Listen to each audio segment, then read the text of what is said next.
Yun. Morning. Tanghali na pala. So yun. Yun. Ito yung training namin sa cutting. So yun. Pagpahinga tayo mga ba.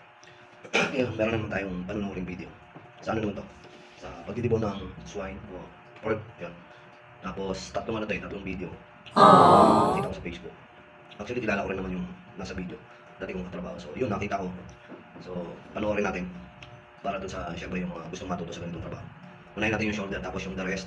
Meron pa kasi yung dalawang video na saddle, and then yung hamlet.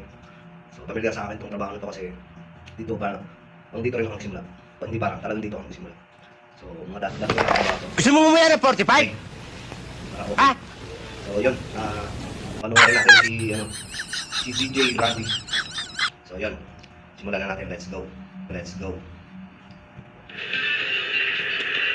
Shoulder. So, yun.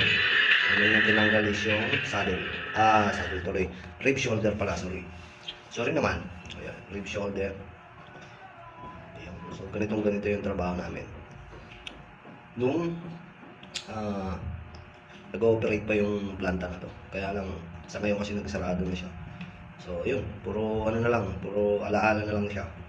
Ika nga kwento na lang. Pangalawang shoulder. Pakabilis talaga. Napakahusay. So, yun. Sa mga gustong matuto, pwede kayong manood dito. Napakaganda ng ano na to. Marami kayong matututunan dito. Pangalawa, yun. Pangatlo.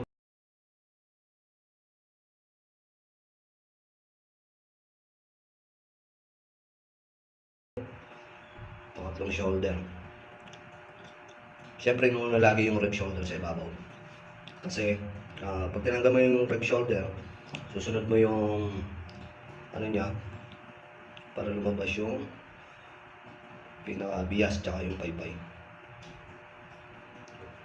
Yun, no? Easy money. Ang pakabilis. Ang galing mo, idol. Salute! Nga pala, ito si Tol Randy, nasa ano to? Nasa Canada na siya ngayon. So, yun. Dahil sa galing niyang magtrabaho sa ganitong uri ng trabaho. So, yun, nasa Canada na siya. Actually, marami na sila doon. Yung kapatid niya nandun din, si Tol Benito.